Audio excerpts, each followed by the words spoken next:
Good morning, students. I am your English teacher, Sushmita ma'am. Today we will continue our Unit 6, Part 3. Moment directly in front of him startled him so that tumbled backward. The fawn lifted its face to his. It turned its head with a wide, wandering motion and shook him through with the stare of its liquid eyes. It was quarrying. It made no effort to rise or run. Jody would not trust himself to move. अब जब वो ढूंढ रहा था, अचानक से उसे झाड़ियों के पीछे कुछ हलचल दिखाई दी तो उससे जॉडी जो है वो थोड़ा सा डर गया और अचानक से नीचे गिर गया। बाद में उसने देखा कि ये तो फॉन है जिसे मैं ढूंढ रहा था, वो तो ये रहा। अब उसने झाड़ियों से वो निकला और उसे ऐसे देखता रहा और जॉडी जब उसकी आंखें देखता है तो उसकी जो आंखें थी वो पानी जैसा लग रहा था, जैसे कि उसकी मम्मा का जो डेथ हो गया। अब उसकी जो आंखें वो आंसुओं से भरी हुई है और वो थोड़ा सा डरा हुआ है और वो धीरे धीरे उसके पास गया और जॉडी उसको ट्रस्ट दिला रहा था। ही विस्पर्ड, इट्स मी, ये मैं हूँ। The fawn lifted its nose scenting him, यानी उसकी नोज जो पास लेके गया उसे सूंघने लगा। He reached out one hand and laid it on the soft neck, वो उसके पास गया और अपना जो एक हाथ जो है उसके नेक पे रखा। The touch made him delirious यानी बहुत ही एक्साइटेड उसे फील कराया। He move forward on all four until he was close beside it, अब वो चारों पैरों से उसके पास गया जब तक उसके बहुत पास जाके उसको महसूस ना कर पाए। He put his arm around his body like convulsion passed over it, but it is not stir. अब उसके पास गया, वो शिवर हो रहा था, थोड़ा सा शिवर हो रहा था, पर वो डरा हुआ नहीं था, वो और उसके पास जाना चाहता था। He shrugged its side and gently as though the fawn were a china clay and he might break it. Its skin was very soft, it was sleek and clean. Had a sweet scent of grass. अब उसे जो Jordi को ऐसा लग रहा था कि मैं इसे बहुत ही सॉफ्टली टच करूं, कहीं ये टूट जाए तो चाइना क्ले की तरह। और उसका जो स्किन थी वो बहुत ही सॉफ्ट थी, बहुत ही क्लीन थी और उसके जो स्किन से ग्रास की जो नई खुशबू होती वो आ रही थी। He rose slowly and lifted the fawn from the ground, its leg huge limply, they were surprising long and he had to hoist the fawn as high as possible under his arm. अब उसने धीरे धीरे ज़मीन से उसे अपनी गोदी में ऊपर उठा लिया और उसके जो पैर थे वो नीचे लटक रहे थे और वो बहुत ही लंबे थे, तो उसे ऐसा लग रहा था कि मैं इसको और ऊपर रख सकता हूँ कि कोई भी झाड़ियाँ या फिर इसमें इसको लगे ना। He was afraid that it might kick and blink at sight and smell of its mother. उसे डर था कि कहीं ये मुझे किक ना मार दे, ना ही मुझे काट ले, क्योंकि मुझे ऐसा लग रहा है ये स्मेल ना कर दे कि इसकी मदर को हमने ही मारा था। He skirted the clearing and pushed his way into the thicket. उसने उसको skirted यानी बचा कर चलना और टिकट यानी झाड़ियों से बच के चलना, उसको झाड़ियों से और उसका जो आगे का रास्ता जो उससे साफ करते करते लेके जा रहे थे। It was difficult to fight through with his burden, ये थोड़ा सा डिफ़िकल्ट था कि उसे उसको संभाल के लेके जाना इतनी सारी झाड़ियों के बीच से, उसे थोड़ा सा बोझ लग रहा था। The fawn legs caught in the bushes and he could not lift his own with freedom. अब कभी कभी जो फॉन थे उसके जो पैर थे वो बुशेस में, पेड़ों के झुंड में फंस जाते थे, तब वो मुश्किल से उसे बाहर निकालता और उसको लेके जाता। He tried to shield its face from the prickling vines, अब उसके फेस को वो कांटेदार पेड़ों से भी बचा रहे थे। Its heart bobbed with his stride, his heart tumbled with the marvel of its acceptance of him. He reached the train and walked as fast he could until he came to the intersection with the road home. He stopped at the rest and set the fawn down on its dangling legs. It waved and them. It looked at him and bleated. अब धीरे धीरे वो क्या करने लगा, उसकी जो दिल की धड़कनें वो बहुत ही फास्ट हो गई। अब वो ये सोच रहा था कि मैं कैसे करके जल्दी से अपने घर, यानी जो रास्ता जो चौराहे पर पहुंचा, जहाँ पर उसने वो पहुंच गया और थोड़ा सा रेस्ट करना चाहता है, उसे थोड़ी देर के लिए नीचे रखना चाहता है। He said, enchanted, I will carry you after I get my breath. उसने क्या कहा, धीरे से बोला कि हाँ मैं तुम्हें फिर से उठाता हूँ, मैं थोड़ा सा थक गया, जब तक मुझे सांस में सांस ना आ जाए तब तक। He remembered his father saying that a fawn would follow if it had first been carried. उसे उसके पापा ने जो कहा था वो उसे याद आया कि जब उसको गोदी में उठाने के बाद, जब वो फर्स्ट बार हमें देखता है कैरी करने के बाद, जब हम उसे नीचे रखते हैं तो वो हमें फॉलो करता है धीरे धीरे। He started away slowly, the fawn started after him. जब वो आगे आगे चलता पीछे पीछे, वो फॉन भी उसके पीछे चलने लगा।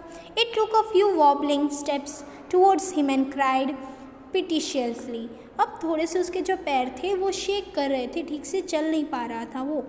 It was willing to follow him, but उसे उसको पीछे पीछे फॉलो भी करना था। It belonged to him. It was his own. He was light-handed with his joy. He wanted for it to run and romp with it, to call to it, come to him. He dared not alarmed it. He picked it up and carried it in front of him over his two arms. It seemed to him that he walked without efforts. अब धीरे धीरे वो चलना तो आ गया था, पर फिर भी जो जॉडी है उसको ऐसा हो रहा था कि नहीं, मैं उसको लिफ्ट करके चलता हूँ। His arms began to ache and he was forced to stop again. अब उसके जो हाथ थे वो अब थक चुके थे, क्योंकि जो हिरन का जो बच्चा होता है थोड़ा सा हैवी होता है, वो छोटा होगा पर उसके जो वेट है वो तो थोड़ा सा हाई होता है। सो उसके हाथ जो है थोड़े थक गए। उसने कहा मैं फिर से उठाता हूँ। When he walked on, the fawn followed him at once. अब जब वो आगे चलता उसको उसके पीछे पीछे फॉलो करना। He allowed it to walk at a distance, little distance, then picked up again.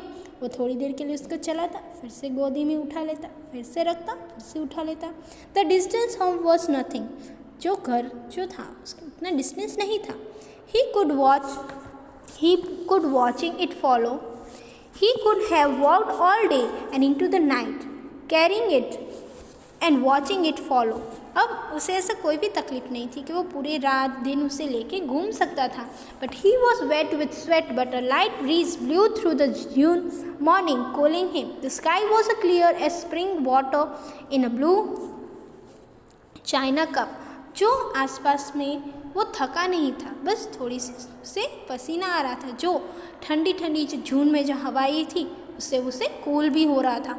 और जो आसपास जो भी स्काई थी वो इतनी क्लियर थी जैसे कि जो कोई भी पानी जो है वो ब्लू चाइना कप में पोर की गई हो। He came to the clearing, it was fresh and green after the night's rain. और आसपास जो था बहुत ही साफ था, क्योंकि रात को बारिश भी तो हुई थी, उसे फ्रेश और ग्रीन लग रहा था। He fumbled with a latch and was finally obliged to set down the fawn to manage it. वो थोड़ी देर के लिए उसको नीचे रखा और थोड़ा मैनेज करने के लिए। Then he had an idea, he would walk into the house, into Penny's bedroom. अब वो घर पहुंचा और सोचा कि मैं अपने पापा के रूम में जाऊंगा। With the fawn walking behind him, और fawn जो था उसके पीछे पीछे चल रहा था। He picked it up and went to his father. Penny lay with closed eyes. उसके पापा के पास गया और जो पेनी है वो उसके पास में ही सोया हुआ था। जॉडी, पा look. Penny turned his head. उन्होंने ऐसे देखा। Jody stood beside him. The fawn clutched hard against him. और जो उसके आगे ही खड़ा था। He seemed to Penny that the boy's eyes were as bright as the fawn's. He said, I am glad you find out.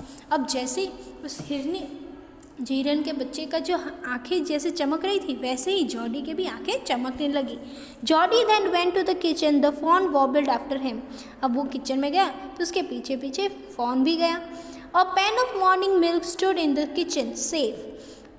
The cream has risen on it. He skimmed the cream into a jug. He poured milk into a small ground. He held it out to the fawn. It buttered in suddenly and smelling the milk. अब उसने क्या किया कि सुबह जो दूध पड़ा था उसमें से जो क्रीम जम गई थी उसे उसने अलग किया और जो दूध है उसको एक स्मॉल ग्राउंड में पोर किया। He held out to the fawn और धीरे धीरे और जो फॉन है उस मिल्क की स्मेल से उसके पास झपटा। He saved it precautiously from spilling over the floor. और उन्होंने थोड़ा सा बचा लिया कि कहीं ये नीचे गिर ना जाए, बाद में तो वो कोई किसी काम का ही नहीं आएगा। It could make nothing of the milk in the ground. He dipped his finger in the milk and thrust them into the fawn's soft wet mouth. उसने अपनी जो उंगलियां हैं वो दूध में डुबोई और उसी दूध जो उसके फिंगर में लगा था उसने फॉन के मुंह में लगाया। It sucked greedily और जो फॉन है उसने फटाफट से उसको सक कर लिया यानी चूस लिया। When he withdrew them, it bit frantically and butted him. He dipped his finger again and as the fawn sucked, he lowered them slowly into the milk. The fawn blew and sucked and snorted.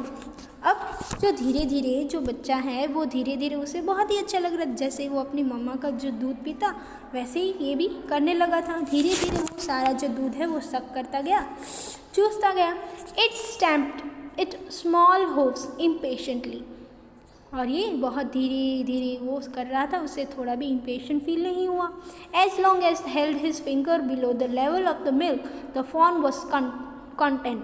अब जो धीरे धीरे जो दूध था वो ख़त्म होने को लिया। It closed its eyes dreamily. It was ecstasy to feel its tongue against his hand. अब वो थोड़ा सा अलग ही फील होता था जब वो अपनी फिंगर उसके फिंगर में जब वो अपनी टंग लेता था, अपना जो माउथ लेता था। It's small tell filtered back and front और उसकी जो पूँछ थी वो आगे पीछे होती थी। The last of the milk vanished in the swirl of foam and gurgling. अब धीरे धीरे जो मिल्क था वो ख़त्म हो गया था फॉर्म और ग्रगलिंग की तरफ। Thank you for watching everyone.